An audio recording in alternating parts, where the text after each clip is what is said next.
Hello, I am Cal Wright. I am still indoors. We're going to be reading chapter 16 of Jane Eyre by Charlotte Bronte today. Still for my mom. Yeah, let's get started. We are making our way through this book, aren't we? We sure are. Okay, here we go. I both wished and feared to see Mr. Rochester on the day which followed this sleepless night. I wanted to hear his voice again, yet feared to meet his eye. During the early part of the morning, I momentarily expected his coming. He was not in the frequent habit of entering the schoolroom, but he did step in for a few minutes sometimes, and I had the impression that he was sure to visit it that day. But the morning passed just as usual. Nothing happened to interrupt the quiet course of Adele's studies. Only soon after breakfast I heard some bustle in the neighborhood of Mr. Rochester's chamber. Mrs. Fairfax's voice and Leah's and the cook's, that is, John's wife, and even John's own gruff tones. There were exclamations of, "What a mercy! Master was not burnt in his bed! It's always dangerous to keep a candle lit at night. How providential that he had the presence of mind to think of the water jug! I wonder he waked nobody. It is to be hoped he will not take cold with sleeping on the library sofa," etc. Too much confabulation succeeded a sound of scrubbing and setting to rights. And when I passed the room in going downstairs to dinner, I saw through the open door that all was again restored to complete order. Only the bed was stripped of its hangings. Leah stood up in the window seat, rubbing the panes of glass dimmed with smoke. I was about to address her, for I wished to know what account had been given of the affair. But on advancing, I saw a second person in the chamber. A woman, sitting on a chair by the bedside, and sewing rings to new curtains. That woman was no other than Grace Poole. There she sat, staid and taciturn looking, as usual, in her brown stuff gown, her check apron, white handkerchief, and cap. She was intent on her work, in which her whole thought seemed absorbed. On her hard forehead and in her commonplace features was nothing either of the paleness or desperation one would have expected to see marking the countenance of a woman who had attempted murder, and whose intended victim had followed her last night to her lair, and, as I believed, charged her with the crime she wished to perpetrate. I was amazed, confounded. She looked up, while I still gazed at her. No starch, nor increase or failure of color betrayed emotion, consciousness of guilt, or fear of detection. She said, "Good morning, miss," in her usual phlegmatic and brief manner, and taking up another ring and more tape, went on with her sewing. I will put her to some test, thought I. Such absolute impenetrability is past comprehension. "Good morning, Grace," I said. "Has anything happened here? I thought I heard the servants all talking together a while ago." "Only master had been reading in his bed last night. He fell asleep with his candle lit and the curtains caught fire. But fortunately he awoke before the bedclothes or the woodwork caught, and contrived to quench the flames with the water of the ewer." "A strange affair," I said in a low voice, and then looking at her fixedly, "Did Mr. Rochester wake nobody? Did no one hear him move?" She again raised her eyes to me, and this time there was something conscious in their expression. She seemed to examine me warily, and then she answered, "The servants sleep so far off, you know, miss, they would not be likely to hear. Mrs. Fairfax's room and yours are the nearest to master's, but Mrs. Fairfax said she heard nothing. When people get elderly, they often sleep heavy." She paused, and then added, with a sort of assumed indifference, but still in a marked and significant tone, "But you're young, miss, and I would say a light sleeper. Perhaps you may have heard a noise." "I did," said I, dropping my voice, so that Leah, who was still polishing the panes, could not hear me.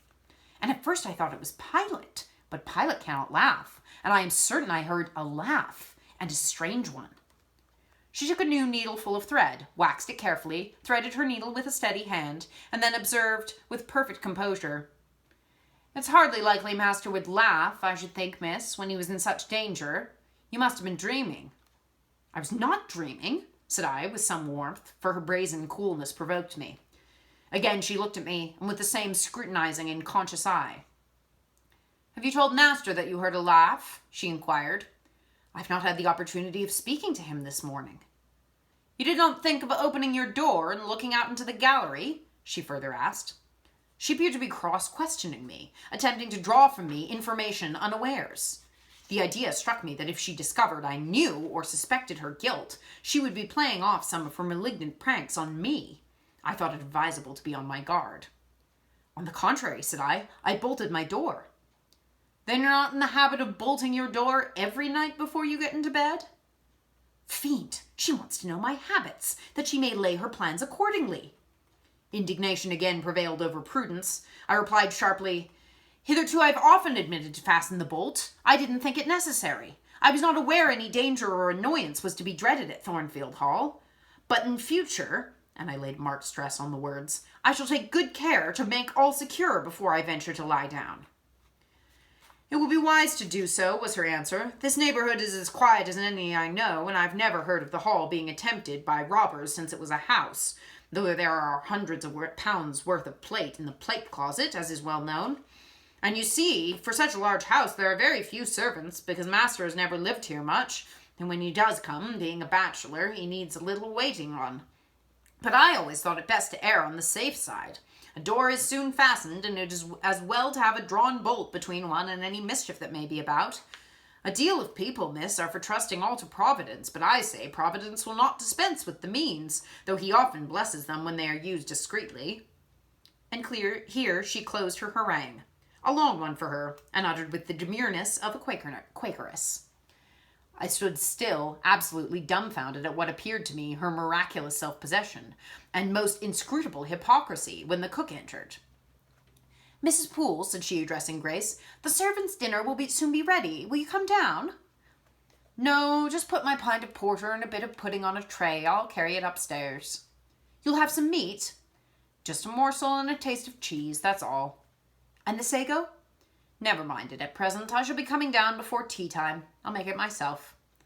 The cook here turned to me, saying that Mrs. Fairfax was waiting for me. So I departed.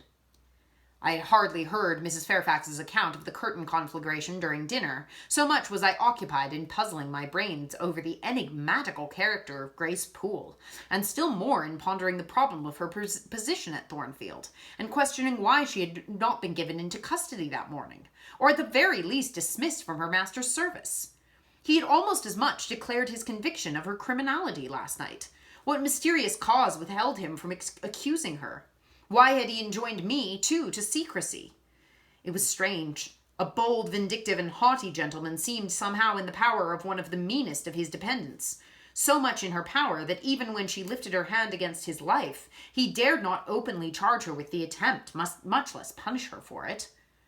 Had Grace been young and handsome, I should have been tempted to think that tenderer feelings than prudence or fear influenced Mr. Rochester in her behalf. But hard-favoured and matronly as she was, the idea could not be admitted. Yet, I reflected, she has been young once. Her youth would be contemporary with her master's. Mrs. Fairfax told me once she had lived here many years. I don't think she can ever have been pretty, but for aught I know, she may possess originality and strength of character to compensate for the want of personal advantages. Mr. Rochester is an amateur of the decided and eccentric. Grace is eccentric, at least. What if a former caprice, a freak very possible to a nature so sudden and headstrong as his, has delivered him into her power, and she now exercises over his actions a secret influence, the result of his own indiscretion, which he cannot shake off and dare to not disregard? But having reached this point of conjecture, Mrs. Poole's square, flat figure and uncomely, dry, even, coarse face recurred so distinctly to my mind's eye that I thought, no, impossible, my supposition cannot be correct. Yet, suggested the secret voice which talks to us in our own hearts, you are not beautiful either, and perhaps Mr. Rochester approves you. At any rate, you have often felt as if he did, and last night, remember his words, remember his look, remember his voice. I well remembered all. Language, glance, and tone seemed at the moment vividly renewed. I was now in the schoolroom. Adele was drawing. I bent over her and directed her pencil. She looked up with a sort of start. Qu'avez-vous, mademoiselle? Said she. Vos doigts tremblants comme les feuilles, et vos joues sont rouges, mais rouges comme des cerises. I am hot, Adele, with stooping. She went on sketching. I went on thinking. I hastened to drive from my mind the hateful notion I had been conceiving respecting Grace Poole. It disgusted me. I compared myself with her and found we were different. Bessie Leaven had said I was quite a lady, and she spoke the truth. I was a lady. And now I looked much better than I did when Bessie saw me. I had more colour and more flesh, more life, more vivacity, because I had brighter hopes and keener enjoyments. Evening approaches, said I as I looked toward the window. I have never heard Mr. Rochester's voice or step in the house today, but surely I shall see him before night. I feared the meeting in the morning. Now I desire it, because expectation has been so long baffled that it has grown impatient. When dusk actually closed and when Adele left me to go and play in the nursery with Sophie, I did most keenly desire it. I listened for the bell to ring below. I listened for Leah coming up with a message.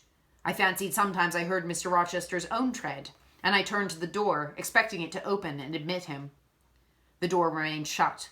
Darkness only came in through the window. Still it was not late. He often sent for me at 7 and 8 o'clock, and it was yet but 6. Surely I should not be wholly disappointed tonight when I had heard so many things to say to him. I wanted again to introduce the subject of Grace Poole and to hear what he would answer. I wanted to ask him plainly if he really believed it was she who had made last night's hideous attempt, and if so, why he kept her wickedness a secret. It little mattered whether my curiosity irritated him. I knew the pleasure of vexing and soothing him by turns. It was one I chiefly delighted in, and a sure instinct always prevented me from going too far. Beyond the verge of provocation I never ventured. On the extreme brink, I liked well to try my skill.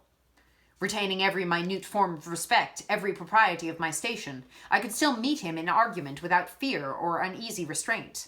This suited both him and me. A tread creaked on the stairs at last. Leah made her appearance, but it was only to intimate that tea was ready in Mrs. Fairfax's room. Thither I repaired, glad at least to go downstairs, for that brought me, I imagined, nearer to Mr. Rochester's presence. "You must want your tea," said the good lady as I joined her. "You ate so little at dinner. I'm afraid," she continued, "you're not well today. You look flushed and feverish." "Oh, quite well. I never felt better."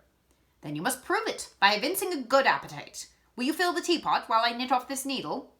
Having completed her task, she rose to draw down the blind, which she had hitherto kept up, by way, I suppose, of making the most of daylight, though dusk was now fast deepening into total obscurity. "It is fair tonight," said she as she looked through the panes, "though not starlight. Mr. Rochester has, on the whole, had a favourable day for his journey." "Journey? Is Mr. Rochester gone anywhere? I did not know he was out." "Oh, he set off the moment he'd breakfasted. He's gone to the Lees, Mr. Eshton's place, 10 miles on the other side Millcote. I believe there's quite a party assembled there. Lord Ingram, Sir George Lynn, Colonel Dent, and others." "Do you expect him back tonight?" "No, nor tomorrow either. I should think he's very likely to stay a week or more. When these fine, fashionable people get together, they are so surrounded by elegance and gaiety, so well provided with all that can please and entertain, they are in no hurry to separate. Gentlemen especially are often in request at such occasions, and Mr. Rochester is so talented and so lively in society that I believe he's a general favourite. The ladies are very fond of him, though you would not think his appearance calculated to recommend him particularly in their eyes. But I suppose his acquirements and abilities, perhaps his wealth and good blood, make amends for any little fault of look." "Are there ladies at the Lees?" "There are Mrs. Eshton and her 3 daughters, very elegant young ladies indeed, and there are the Honourable Blanche and Mary Ingram, most beautiful women, I suppose. Indeed, I have seen Blanche 6 or 7 years since, when she was a girl of 18. She came here to a Christmas ball and party Mr. Rochester gave. You should have seen the dining room that day, how richly it was decorated, how brilliantly lit up. I should think there were 50 ladies and gentlemen present, all of the first country families, and Miss Ingram was considered the belle of the evening." "You saw her, you say, Mrs. Fairfax. What was she like?" "Yes, I saw her. The dining room doors were thrown open, and as it was Christmas time, the servants were allowed to assemble in the hall to hear some of the ladies sing and play. Mr. Rochester would have me to come in, and I sat down in a quiet corner and watched them. I never saw a more splendid scene. The ladies were magnificently dressed. Most of them, at least most of the younger ones, looked handsome, but Miss Ingram was certainly the queen." "And what was she like?" "Tall, fine bust, sloping shoulders, long graceful neck, olive complexion, dark and clear, noble features, eyes rather like Mr. Rochester's, large and black and as brilliant as her jewels.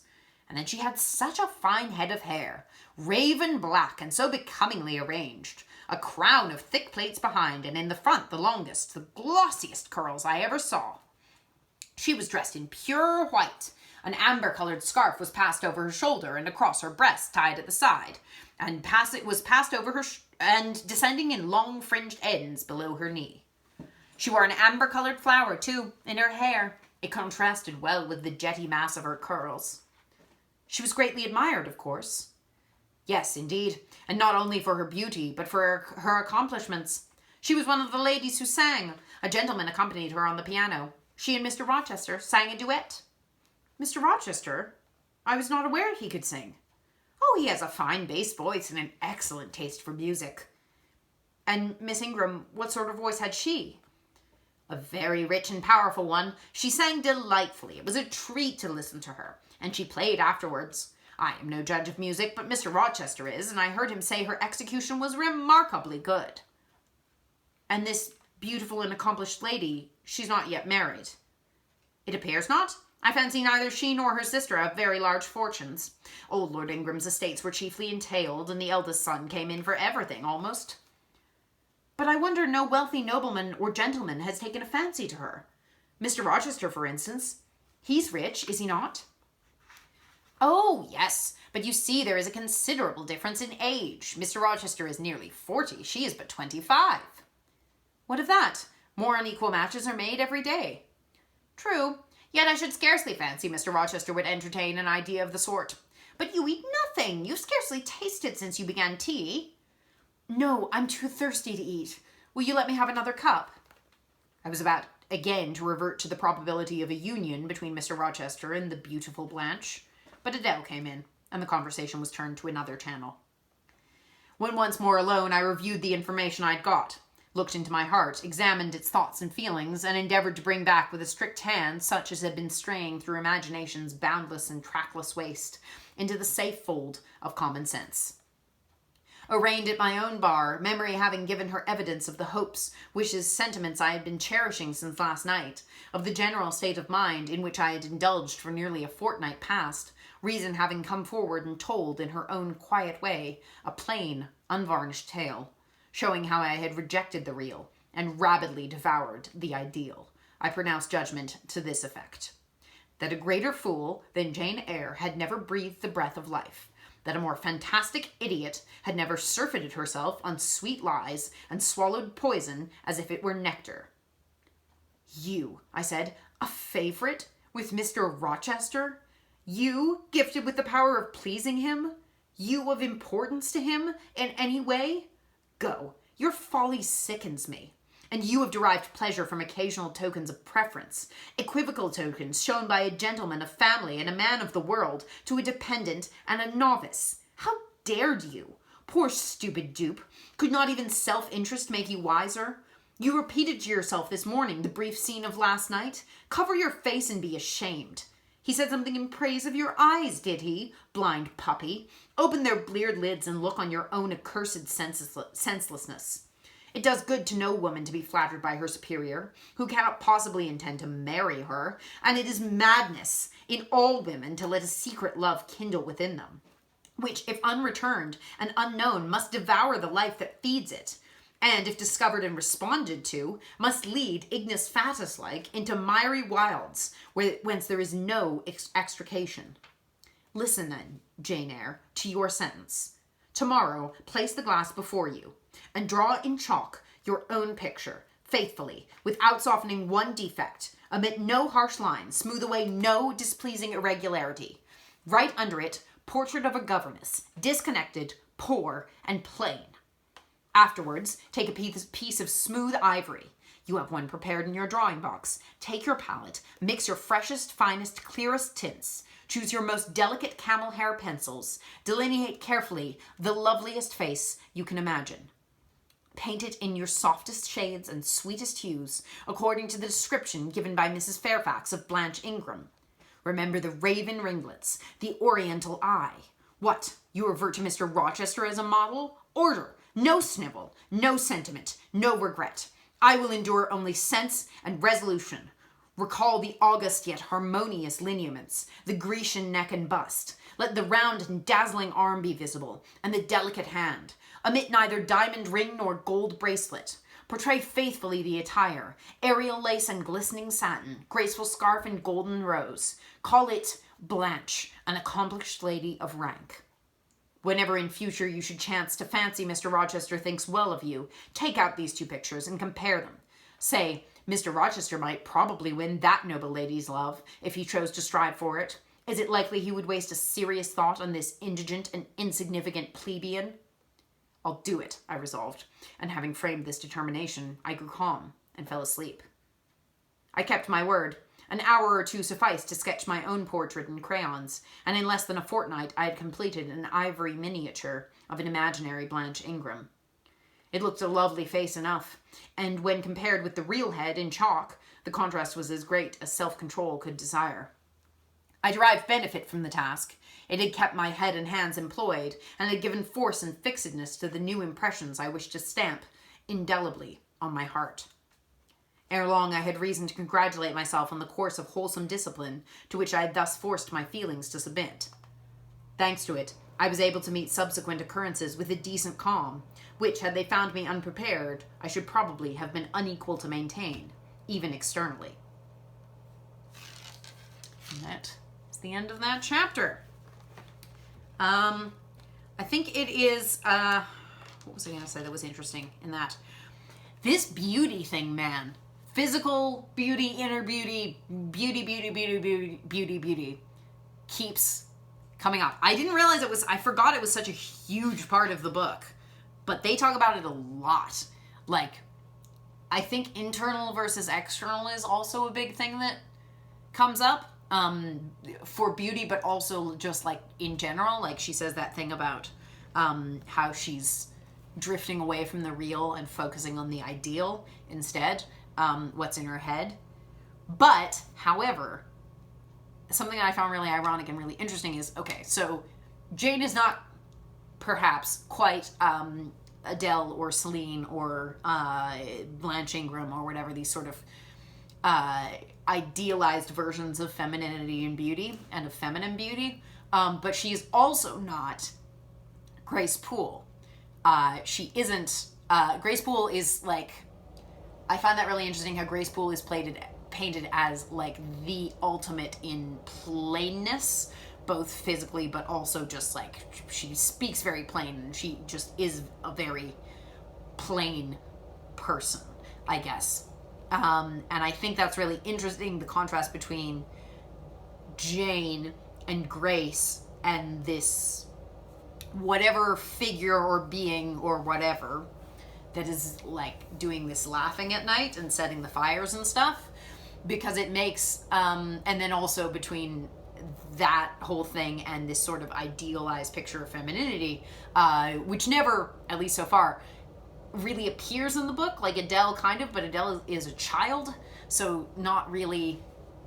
And like beyond like little kids or like Jane's cousins, this sort of idealized picture of femininity is not really appearing.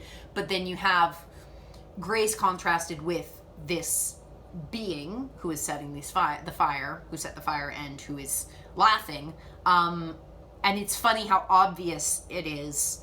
I don't even think it's a spoiler to say that it's clearly not Grace who's doing that.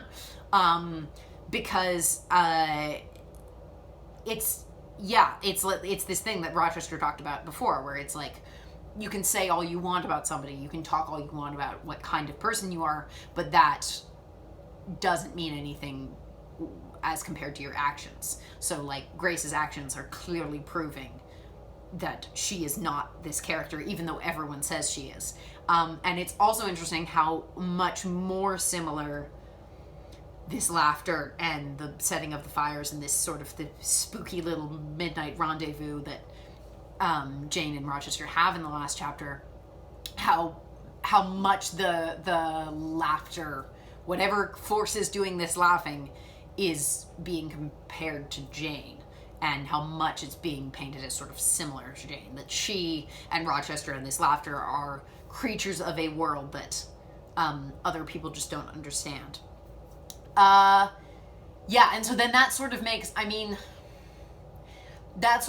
that's why I feel like there's, because the Mrs. Fairfax is like, well, clearly Rochester could never marry Blanche because she's 25 and he's almost 40. But Jane is only 18. But then there's this really interesting thing of where, like,